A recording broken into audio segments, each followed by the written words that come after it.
Hey guys, it's Ella, and it is Sunday, which means it's time for a new theme for the Internet Girl Gang channel.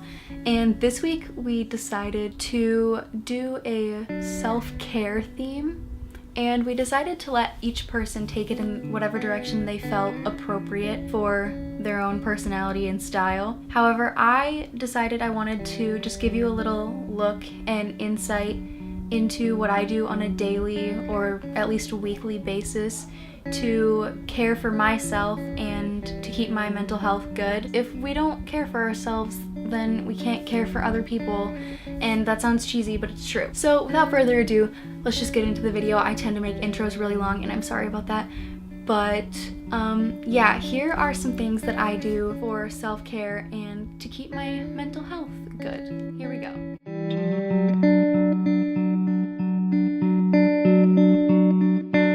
So one thing I do that I think a lot of people don't think about when they think of self-care is reading, because it's something that not a lot of people do in this day and age because no one sets aside time for it, which is fine. I get reading isn't everyone's thing. However, I do think it's a great way to kind of put your mind at ease at the end of the day. And I myself, I'm not the greatest at this because a lot of times I stay on my phone or my computer up until when I go to bed, which is not good for you. It's so hard to fall asleep after you've been on your phone. But a better alternative is before you go to bed, just setting aside like 10 minutes, 15 minutes, however long you want, just to read. Right now I'm reading Harry Potter for the second time, and I'm on The Goblet of Fire. It's a great thing to add to like your daily routine, and I feel like it just calms me down and regulates me and helps me fall asleep better sometimes. So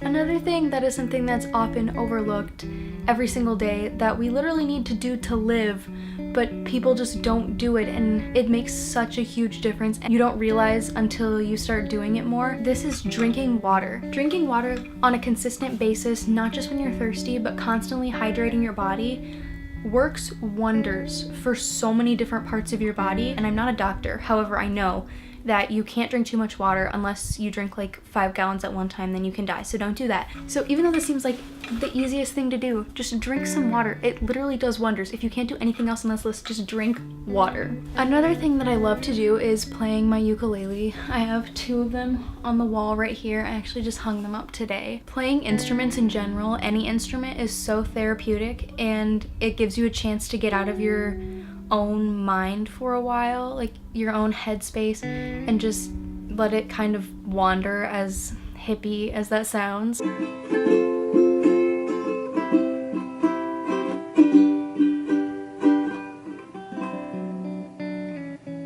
So something that not many people think about when they think of self-care is making your bed and keeping your room clean. And once again, I'm not the best at this. I very rarely make my bed, and when I do, it's not in the morning because when I wake up, I'm tired and I don't want to make my bed. A surefire way to make yourself feel better is just to keep things clean and tidy and make yourself feel like you have everything together and you have your life together, even if you don't. Like even just tidying up a little bit, picking things up off your floor, making your bed, like putting the pillows up nice, and just making yourself feel a little more secure and a little more put together.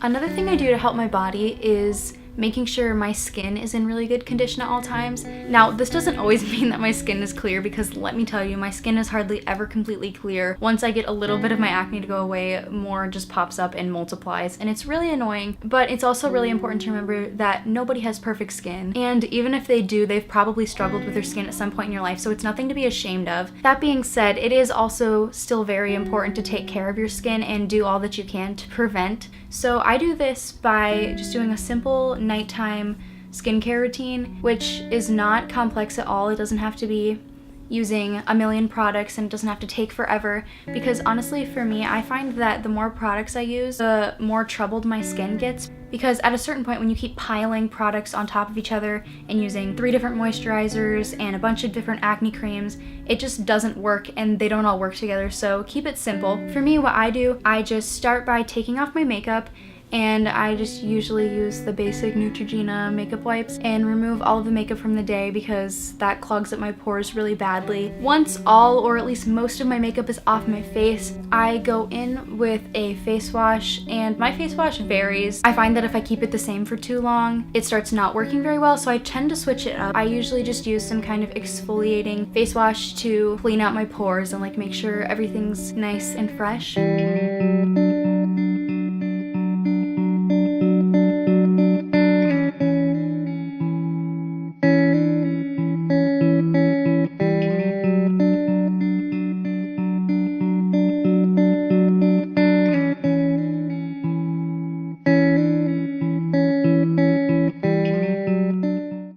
Once I finish washing my face, I use a Neutrogena face moisturizer to make sure that my face doesn't get crusty when I sleep.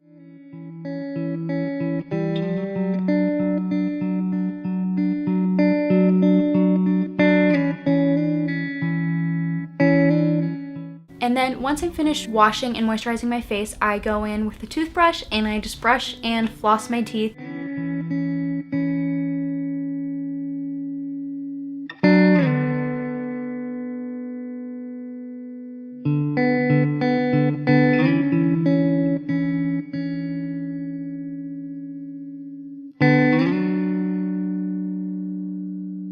And finally, if I have any troubled areas of my face, like zits that have popped up or like dry patches, I just put some acne cream on them and leave it there overnight.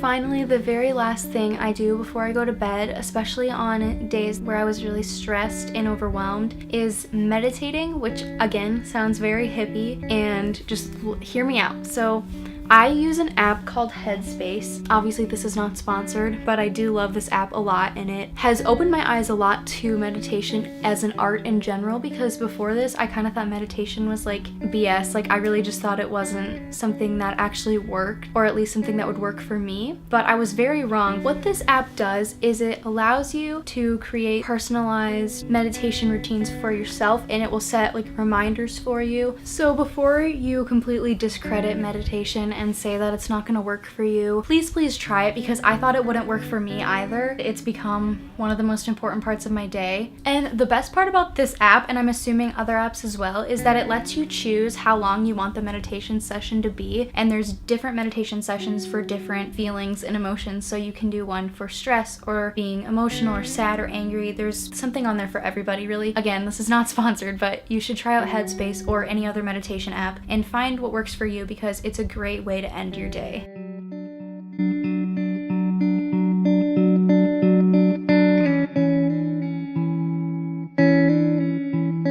So that concludes my list of things that I do in my self-care routine. I know it seems dumb, but all of these things are very important. None of these things are too time dependent. They don't take too much time, and just give some time to yourself. Like, we don't do it often enough. We're so busy all the time. Take care of yourself and your body and your mind. It's very cheesy, and I know, but your body is a temple, and if you don't treat it well, you're not going to be able to accomplish anything that you want to in your life. So just take some time and treat your body well. Alright guys, so with that, I'm gonna go. Make sure you tune into my other friends' videos the rest of this week. They will also be pertaining to self-care and just keeping yourself in shape. So I will see you guys next Sunday. Goodbye.